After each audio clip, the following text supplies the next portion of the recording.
प्रभु की स्तुति। आप इस चैनल को रोजाना देखकर 1 साल में बाइबल पढ़ सकते हैं। कृपया सदस्यता लें। आज का धर्म ग्रंथ उत्पत्ति अध्याय 9। उत्पत्ति अध्याय 9।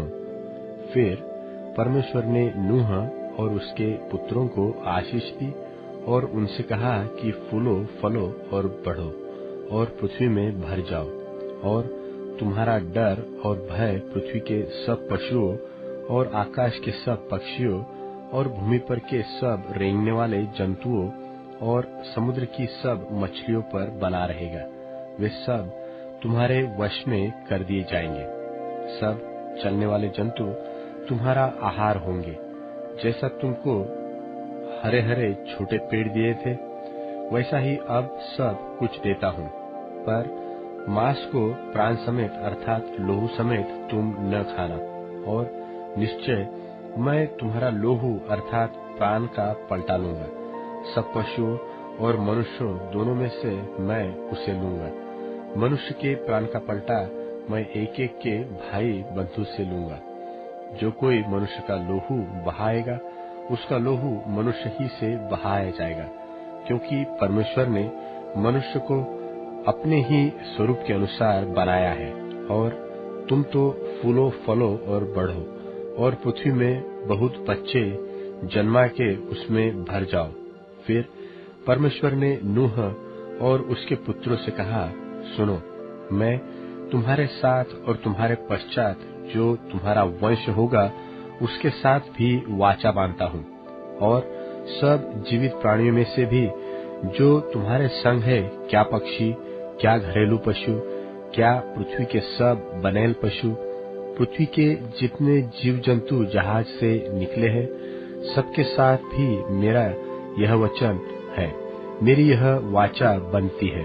और मैं तुम्हारे साथ अपनी इस वाचा को पूरा करूंगा कि सब प्राणी फिर जल प्रलय से नाश न होंगे, और पृथ्वी के नाश करने के लिए फिर जल प्रलय न होगा। फिर परमेश्वर ने कहा, जो वाचा मैं तुम्हारे साथ और जितने जीवित प्राणी तुम्हारे संग हैं, उन सब के साथ भी युग युग की पीढ़ियों के लिए बांधता हूँ, उसका यह चिन्ह है कि मैंने बादल में अपना धनुष रखा है। वह मेरे और पृथ्वी के बीच में वाचा का चिन्ह होगा। और जब मैं पृथ्वी पर बादल फैलाऊं, तब बादल में धनुष देख पड़ेगा।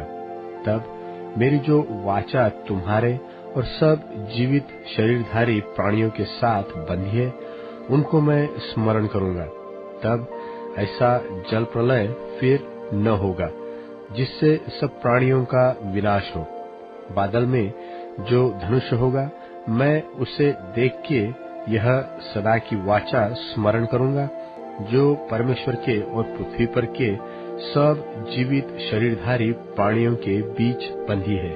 फिर परमेश्वर ने नूह से कहा, जो वाचा मैंने पृथ्वी भर के सब प्राणियों के साथ बांधी है, उसका चिन्ह यही है। नूह के जो पुत्र जहाज में से निकले, वे शेम, हाम और एपेत थे। और हाम तो कनान का पिता हुआ। नूह के 3 पुत्र यही है, और इनका वंश सारी पृथ्वी पर फैल गया। और नूह किसानी करने लगा, और उसके दाख की बाई लगाई, और वह दाख मधु पीकर मतवाला हुआ, और अपने तंबू के भीतर नंगा हो गया। तब कनान के पिता हाम ने अपने पिता को नंगा देखा, और बाहर आकर अपने दोनों भाइयों को बतला दिया। तब शेम और येपेद दोनों ने कपड़ा लेकर अपने कंधों पर रखा, और पीछे की ओर उल्टा चलकर अपने पिता के नंगे तन को ढांप दिया। और वे अपना मुंह पीछे किए हुए थे, इसलिए उन्होंने अपने पिता को नंगा न देखा। जब नूह का नशा उतर गया, तब उसने जान लिया कि उसके छोटे पुत्र ने उससे क्या किया है। इसलिए उसने कहा, कनान शापित हो, वह अपने भाई बंधुओं के दासों का दास हो। फिर उसने कहा, शेम का परमेश्वर यहोवा धन्य है, और कनान शेम का दास हुए। परमेश्वर एपेत के वंश को फैलाए, और वह शेम के तंबुओं में बसे और कनान उसका दास हुए। जल प्रलय के पश्चात नूह 350 वर्ष जीवित रहा और नूह की कुल अवस्था 950 वर्ष की हुई। तत्पश्चात वह मर गया। उत्पत्ति अध्याय 10। उत्पत्ति अध्याय 10। नूह की वंशावली। नूह के पुत्र जो शेम, हाम और एपेत थे, उनके पुत्र जल प्रलय के पश्चात उत्पन्न हुए। उनकी वंशावली यह है। एपेत के पुत्र गोमेर, मागोग, मादै, याबाल, तुबल, मेशेक और तिरास हुए। और गोमेर के पुत्र अश्कनज, रिपत और तोगरमा हुए। और यावान के वंश में एलीशा और तरशीश और कित्ती और दोदानी लोग हुए। इनके वंश अन्य जातियों के द्वीपों के देशों में ऐसे बढ़ गए कि वे भिन्न भिन्न भाषाओं, कुलों और जातियों के अनुसार अलग अलग हो गए। फिर हाम के पुत्र कूश और मिस्र और फूत और कनान हुए। और कूश के पुत्र सबा, हवीला, सबता, रामा और सबुतका हुए। और रामा के पुत्र शबा और ददान हुए। और कूश के वंश में निम्रोद भी हुआ। पृथ्वी पर पहला वीर वही हुआ है। यह यहोवा की दृष्टि में पराक्रमी शिकार खेलने वाला ठहरा। इससे यह कहावत चलती है कि निम्रोद के समान यहोवा की दृष्टि में पराक्रमी शिकार खेलने वाला। और उसके राज्य का आरंभ शिनार देश में बाबुल और अक्कद और कलने हुआ। उस देश से वह निकलकर अश्शूर को गया और निनवे, रहोबोतीर और कालह को, और निनवे और कालह के बीच जो रेसेन है उसे भी बसाया। बड़ा नगर यही है। और मिस्र के वंश में लूदी, अनामी, लहाबी, नप्तुही और पत्रुसी, कसलुही और कप्तोरी लोग हुए। कसलुहियों में से तो पलिश्ती लोग निकले। फिर कनान के वंश में उसका ज्येष्ठ सिदोन, तबहित और यबूसी, एमोरी, गिरगाशी, हिव्वी, अर्की, सीनी, अरवदी, समारी, हमाती लोग भी हुए। फिर कनानियों के कुल भी फैल गए। और कनानियों का सिवाना सिदोन से लेकर गरार के मार्ग से होकर अज्जा तक, और फिर सदोम और अमोरा और अदमा और सबोइम के मार्ग से होकर लाशा तक हुआ। हाम के वंश में यही हुआ। और ये भिन्न भिन्न कुलों, भाषाओं, देशों और जातियों के अनुसार अलग अलग हो गए। फिर शेम जो सब एबर वंशियों का मूल पुरुष हुआ और जो एपेत का ज्येष्ठ भाई था, उसके भी पुत्र उत्पन्न हुए। शेम के पुत्र एलाम, अश्शूर, अर्पक्षद, लूद और आराम हुए। और आराम के पुत्र ऊस, हूल, गेतेर और मश हुए। और अर्पक्षद ने शेलह को और शेलह ने एबर को जन्म दिया। और एबेर के 2 पुत्र उत्पन्न हुए।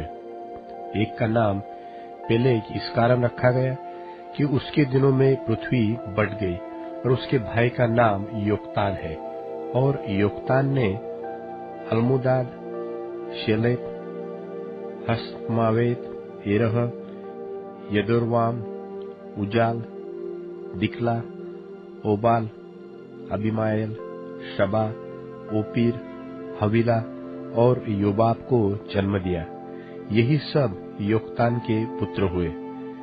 इनके रहने का स्थान मेशा से लेकर सपारा जो पूर्व में एक पहाड़ है उसके मार्ग तक हुआ। शेम के पुत्र यही हुए। और ये भिन्न भिन्न कुलों, भाषाओं, देशों और जातियों के अनुसार अलग अलग हो गए। नूह के पुत्रों के घराने यही है और उनकी जातियों के अनुसार उनकी वंशावली यही है। और जल प्रलय के पश्चात पृथ्वी भर की जातियां इन्हीं में से होकर बढ़ गई।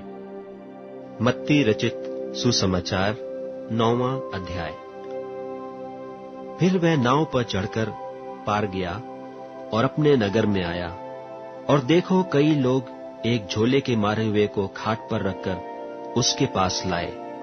यीशु ने उनका विश्वास देखकर उस झोले के मारे हुए से कहा, हे पुत्र, ढाढ़स बांध, तेरे पाप क्षमा हुए। और देखो कई शास्त्रियों ने सोचा कि यह तो परमेश्वर की निंदा करता है। यीशु ने उनके मन की बातें मालूम करके कहा कि तुम लोग अपने अपने मन में बुरा विचार क्यों कर रहे हो? सहज क्या है, यह कहना कि तेरे पाप क्षमा हुए, या यह कहना कि उठ और चल फिर?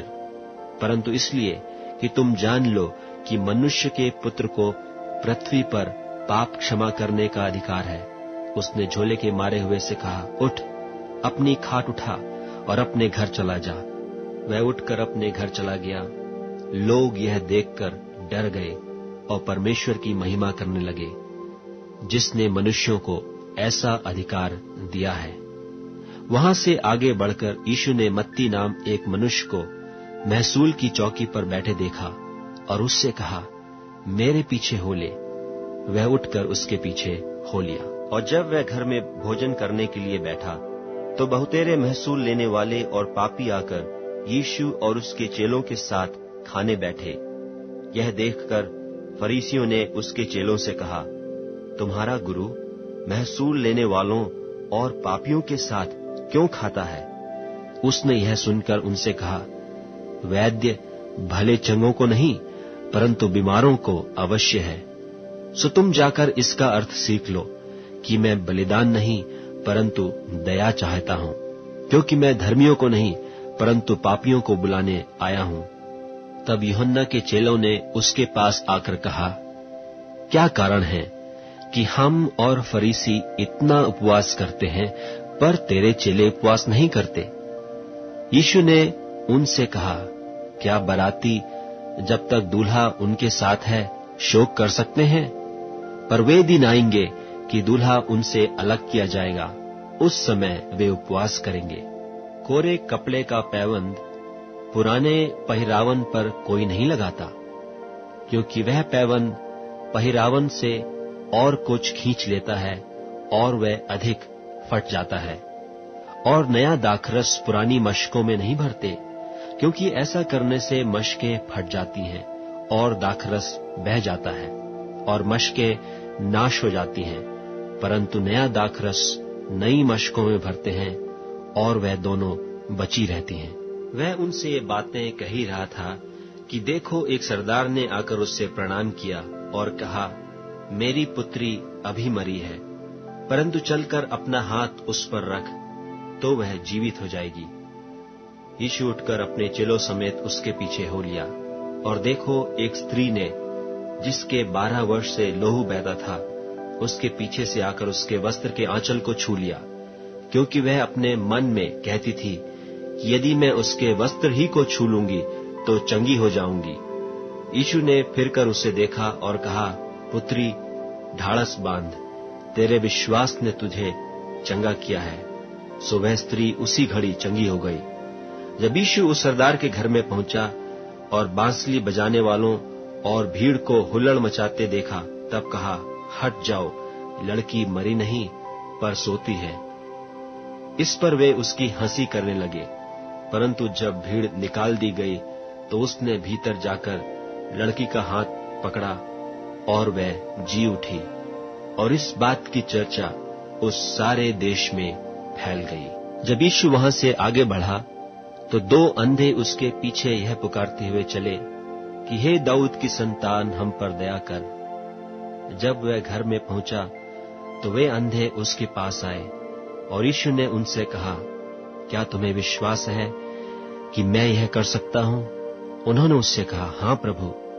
तब उसने उनकी आंखें छूकर कहा, तुम्हारे विश्वास के अनुसार तुम्हारे लिए हो। और उनकी आंखें खुल गईं। और यीशु ने उन्हें चिताकर कहा, सावधान, कोई इस बात को न जाने। पर उन्होंने निकलकर सारे देश में उसका यश फैला दिया। जब वे बाहर जा रहे थे तो देखो लोग एक गूंगे को, जिसमें दुष्टात्मा थी, उसके पास लाए और जब दुष्टात्मा निकाल दी गई तो गूंगा बोलने लगा, और भीड़ ने अचंभा करके कहा कि इस्राएल में ऐसा कभी नहीं देखा गया।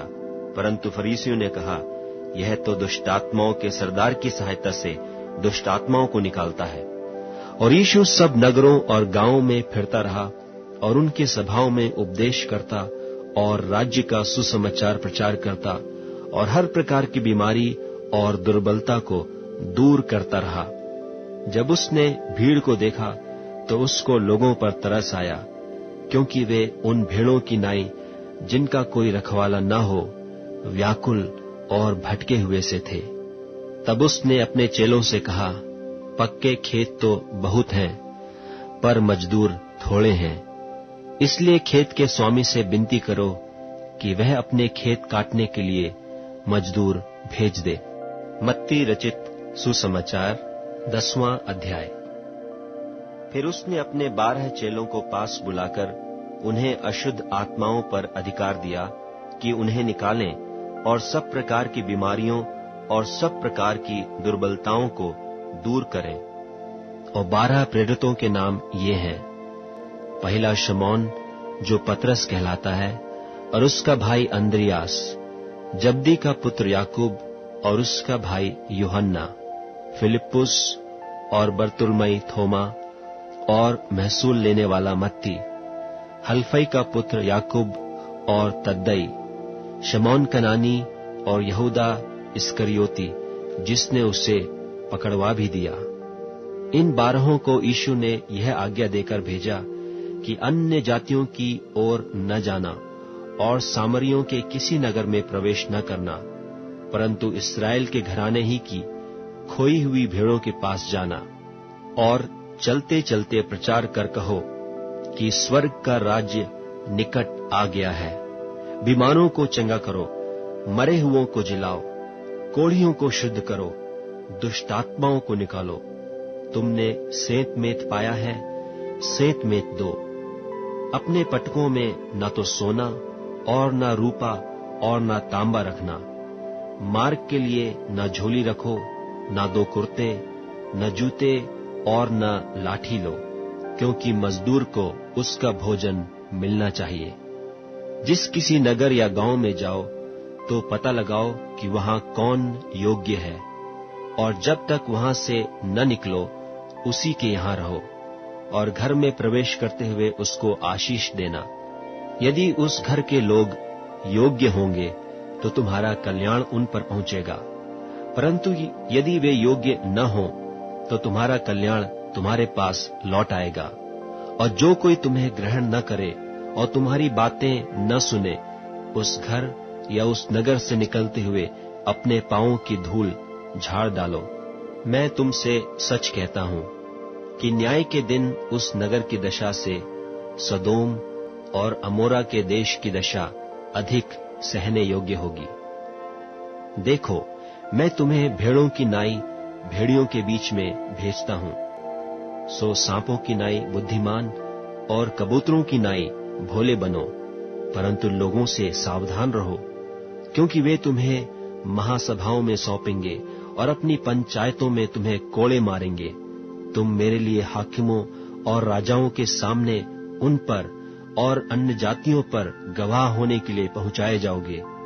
जब वे तुम्हें पकड़वाएंगे तो यह चिंता न करना कि हम किस रीति से या क्या कहेंगे, क्योंकि जो कुछ तुमको कहना होगा वह उसी घड़ी तुम्हें बता दिया जाएगा, क्योंकि बोलने वाले तुम नहीं हो, परंतु तुम्हारे पिता का आत्मा तुम में बोलता है।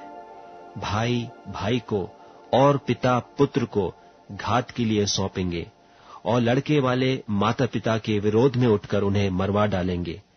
मेरे नाम के कारण सब लोग तुमसे बैर रखेंगे, पर जो अंत तक धीरज धरे रहेगा उसी का उद्धार होगा। जब वे तुम्हें एक नगर में सताएं तो दूसरे को भाग जाना। मैं तुमसे सच कहता हूं, तुम इस्राएल के सब नगरों में न फिर चुकोगे कि मनुष्य का पुत्र आ जाएगा। चेला अपने गुरु से बड़ा नहीं और न दास अपने स्वामी से। चेले का गुरु के और दास का स्वामी के बराबर होना ही बहुत है। जब उन्होंने घर के स्वामी को शैतान कहा तो उसके घर वालों को क्यों ना कहेंगे? सो उनसे मत डरना, क्योंकि कुछ ढपा नहीं जो खोला न जाएगा, और न कुछ छिपा है जो जाना न जाएगा। जो मैं तुमसे अंधियारे में कहता हूं, उसे उजियाले में कहो, और जो कानों कान सुनते हो, उसे कोठों पर से प्रचार करो। जो शरीर को घात करते हैं पर आत्मा को घात नहीं कर सकते, उनसे मत डरना, पर उसी से डरो जो आत्मा और शरीर दोनों को नरक में नाश कर सकता है। क्या पैसे में 2 गरैये नहीं बिकती? तो अभी तुम्हारे पिता की इच्छा के बिना उनमें से एक भी भूमि पर नहीं गिर सकती। तुम्हारे सिर के बाल भी सब गिने हुए हैं। इसलिए डरो नहीं, तुम बहुत गौरैयों से बढ़कर हो। जो कोई मनुष्यों के सामने मुझे मान लेगा, उसे मैं भी अपने स्वर्गीय पिता के सामने मान लूंगा। पर जो कोई मनुष्यों के सामने मेरा इनकार करेगा, उससे मैं भी अपने स्वर्गीय पिता के सामने इनकार करूंगा। यह ना समझो कि मैं पृथ्वी पर मिलाप कराने को आया हूं। मैं मिलाप कराने को नहीं, पर तलवार चलवाने आया हूं। मैं तो आया हूं कि मनुष्य को उसके पिता से, और बेटी को उसकी मां से, और बहू को उसकी सास से अलग कर दूं। मनुष्य के बैरी उसके घर ही के लोग होंगे। जो माता या पिता को मुझसे अधिक प्रिय जानता है, वह मेरे योग्य नहीं, और जो बेटा या बेटी को मुझसे अधिक प्रिय जानता है, वह मेरे योग्य नहीं, और जो अपना क्रूस लेकर मेरे पीछे न चले, वह मेरे योग्य नहीं। जो अपने प्राण बचाता है, वह उसे खोएगा, और जो मेरे कारण अपना प्राण खोता है, वह उसे पाएगा। जो तुम्हें ग्रहण करता है, वह मुझे ग्रहण करता है, और जो मुझे ग्रहण करता है, वह मेरे भेजने वाले को ग्रहण करता है। जो भविष्यद्वक्ता को भविष्यद्वक्ता जानकर ग्रहण करे, वह भविष्यद्वक्ता का बदला पाएगा, और जो धर्मी जानकर धर्मी को ग्रहण करे, वह धर्मी का बदला पाएगा। जो कोई इन छोटों में से एक को चेला जानकर केवल 1 कटोरा ठंडा पानी पिलाए, मैं तुमसे सच कहता हूं, वह किसी रीति से अपना प्रतिफल न खोएगा। भजन संहिता अध्याय 5। भजन संहिता अध्याय 5। हे यहोवा, मेरे वचनों पर कान लगा, मेरे ध्यान करने की ओर मन लगा। हे मेरे राजा, हे मेरे परमेश्वर, तेरी दोहाई पर ध्यान दे, क्योंकि मैं तुझी से प्रार्थना करता हूँ। हे यहोवा, भोर को मेरी वाणी तुझे सुनाई देगी। मैं भोर को प्रार्थना करके तेरी बाट जोहूंगा, क्योंकि तू ऐसा परमेश्वर नहीं जो दुष्टता से प्रसन्न हो। बुराई तेरे साथ नहीं रह सकती, घमंडी तेरे सन्मुख खड़े हो न पाएंगे। तुझे अब अनर्थकारियों से घृणा है। तू उनको जो झूठ बोलते हैं नाश करेगा। यहोवा तो हत्यारे और छली मनुष्य से घृणा करता है, परंतु मैं तो तेरी अपार करुणा के कारण तेरे भवन में आऊंगा। मैं तेरा भय मानकर तेरे पवित्र मंदिर की ओर दंडवत करूंगा। हे यहोवा, मेरे शत्रुओं के कारण अपने धर्म के मार्ग में मेरी अगुवाई कर। मेरे आगे आगे अपने सीधे मार्ग को दिखा, क्योंकि उनके मुंह में कोई सच्चाई नहीं, उनके मन में निरी दुष्टता है। उनका गला खुली हुई कब्र है, वे अपनी जीभ से चिकनी चुपड़ी बातें करते हैं। हे परमेश्वर, तू उनको दोषी ठहरा, वे अपनी ही युक्तियों से आप ही गिर जाए। उनको उनके अपराधों की अधिकाई के कारण निहाल बाहर कर, क्योंकि उन्होंने तुझसे बलवा किया है। परंतु जितने तुझ पर भरोसा रखते हैं, वे सब आनंद करे। वे सर्वदा ऊंचे स्वर से गाते रहे, क्योंकि तू उनकी रक्षा करता है। और जो तेरे नाम के प्रेमी है, तुझसे प्रफुल्लित हो, क्योंकि तू धर्मी को आशीष देगा। हे यहोवा, तू उनको अपने अनुग्रह रूपी ढाल से घेरे रहेगा।